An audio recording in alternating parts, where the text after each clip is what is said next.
প্রধানমন্ত্রী শেখ হাসিনা বলেছেন, বিশ্ব পরিমণ্ডলে প্রতিযোগিতার সাথে টিকে থাকার উপযোগী শিক্ষা ব্যবস্থা প্রবর্তন করতে চায় সরকার। সেই সাথে তিনি জানিয়েছেন, মুখস্থ বিদ্যা নয়, শিক্ষার্থীদের মেধা বিকাশের লক্ষ্যে নতুন কারিকুলাম প্রণয়ন করা হয়েছে।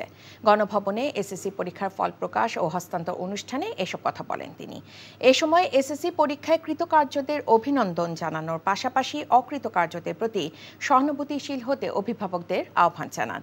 ৬০ দিনের মধ্যে ফলাফল তৈরি করায় সংশ্লিষ্টদের ধন্যবাদ জানান সরকার প্রধান। রিপোর্টে আরও জানাচ্ছেন মুকসিমুল আহসান। ২০২৪ সালের এসএসসি ও সমমানের পরীক্ষায় সারা দেশ থেকে মোট ২০,৩৮,১৫০ জন শিক্ষার্থী অংশ নেয়। ফল প্রকাশ ও হস্তান্তর অনুষ্ঠানে এসব শিক্ষার্থীর ফলাফল প্রধানমন্ত্রীর কাছে তুলে দেন শিক্ষামন্ত্রী মহিবুল হাসান চৌধুরী নওফেল। পরে দেশের মোট ১১টি শিক্ষা বোর্ডের চেয়ারম্যান স্ব বোর্ডের এসএসসি পরীক্ষার ফল প্রধানমন্ত্রীর কাছে হস্তান্তর করেন। মাত্র ২ মাসের মধ্যে এসএসসি পরীক্ষার ফল প্রকাশ করতে পারায় সংশ্লিষ্টদের ধন্যবাদ জানান প্রধানমন্ত্রী। সেই সাথে কৃতকার্যদেরও অভিনন্দন জানান তিনি। যারা হয়তো এবার কৃতকার্য হতে পারেনি বা ফেল করেছেন, তাদেরকে আমি বলবো যেখানে মন খারাপ করার কিছু নেই।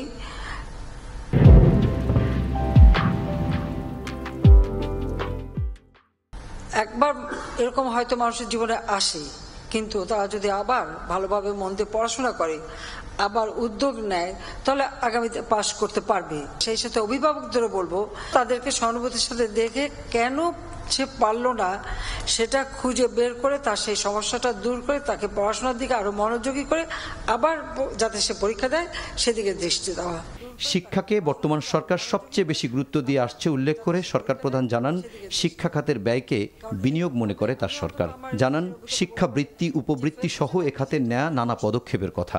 প্রধানমন্ত্রী বলেন, গত ১৫ বছরে সরকারের সবচেয়ে বড় অর্জন সাক্ষরতার হার ৭৬% উন্নীত হওয়া। বিশ্ব পরিমণ্ডলে প্রতিযোগিতার সাথে টিকে থাকার উপযোগী শিক্ষা ব্যবস্থায় আমরা প্রবর্তন করতে চাই। লক্ষ্যটা হচ্ছে যে শুধুমাত্র মুখস্থ বিদ্যা দিয়ে শিখবে না, একটা শিশুর ভিতরে যে মেধা থাকে, যে মনন থাকে, সেটাকে বিকশিত হওয়ার সুযোগ দেওয়া এবং তার ওই মেধা দিয়েই সে যাতে এগিয়ে যায় সেদিকে লক্ষ্য রেখেই আমাদের শিক্ষার কারিকুলাম এবং শিক্ষা দেওয়ার পদ্ধতির মধ্যে পরিবর্তন আনা হচ্ছে এবং সেই সাথে শিক্ষকদেরও ট্রেনিংয়ের ব্যবস্থা আমরা নিয়েছি। ৭৫ পরবর্তী সময় দেশে শিক্ষার পরিবেশ ছিল না উল্লেখ করে তিনি বলেন, তৎকালীন জিয়া সরকার মেধাবীদের হাতে অস্ত্র তুলে দেয়, ছেলেদের পাশের হার কম এবং ঝরে পড়ার হার বেশি জানিয়ে প্রধানমন্ত্রী বলেন, শিক্ষার্থীরা কিশোর গ্যাং কিংবা শিশু অপরাধে জড়িয়ে পড়ছে কিনা তাও খুঁজে দেখতে হবে। Muksimul Ahsan, NTV news, Dhaka.